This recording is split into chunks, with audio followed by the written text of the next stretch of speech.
Hi everybody, welcome to Paca Tuesday. This is Tasha with Butterfield Alpaca Ranch. Our alpaca of the week is Sonata. You can see her just behind me here. Sonata just had her 16th birthday on May 5th. Sonata is one of those that got sheared the very first day that we did it, so she looks a bit different than some of the others. She was the second one that got sheared.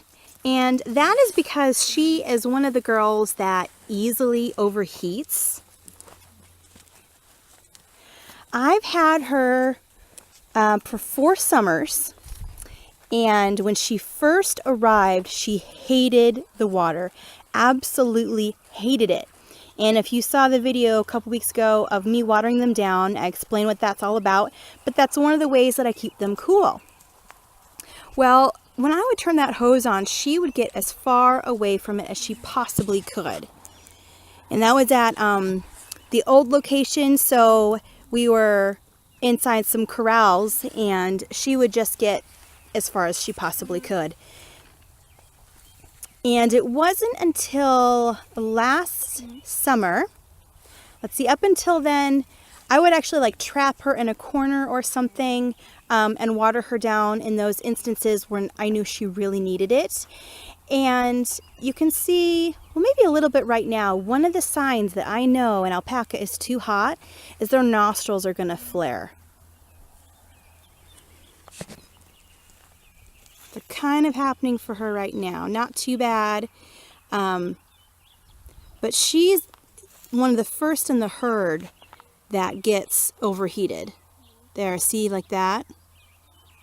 Yeah, that's what she'll look like.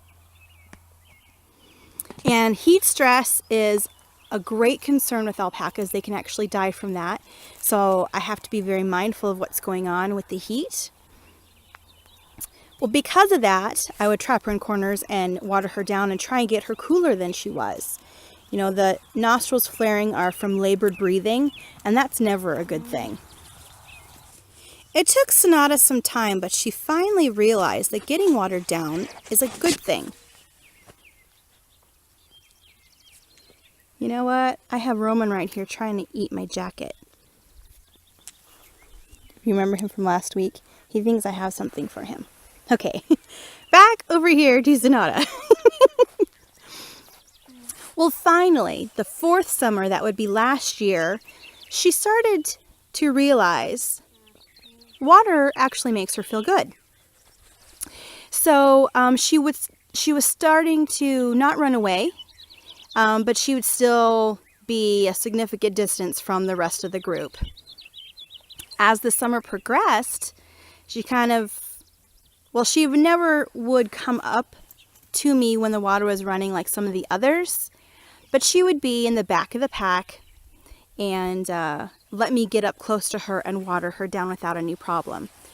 Well, now she hears it like the rest, and she'll come and be part of the group, but she doesn't fight her way to the front of the pack where I am with my hose.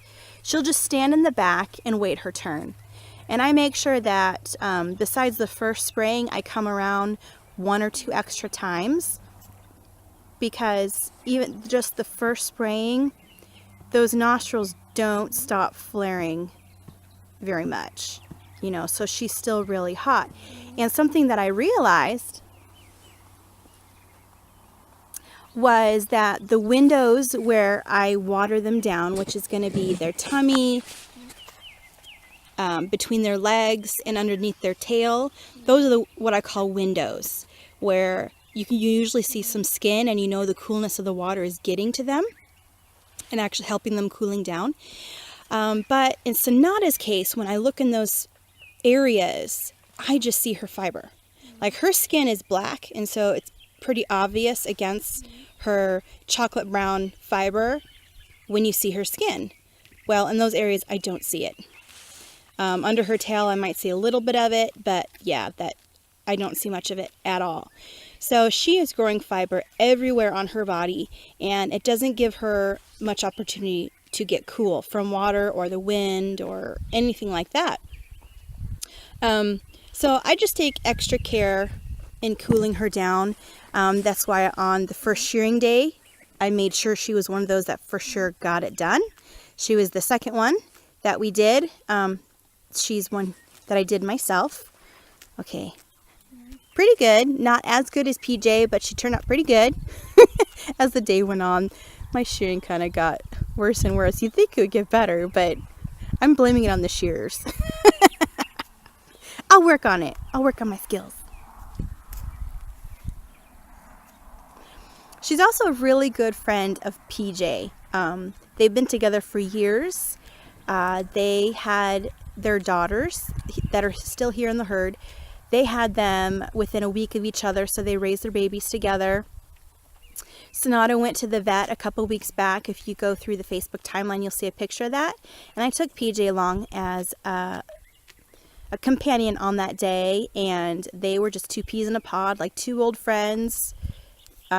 They just had a good time, except for the whole vet part. From Sonata and I, thanks for joining us today. Bye!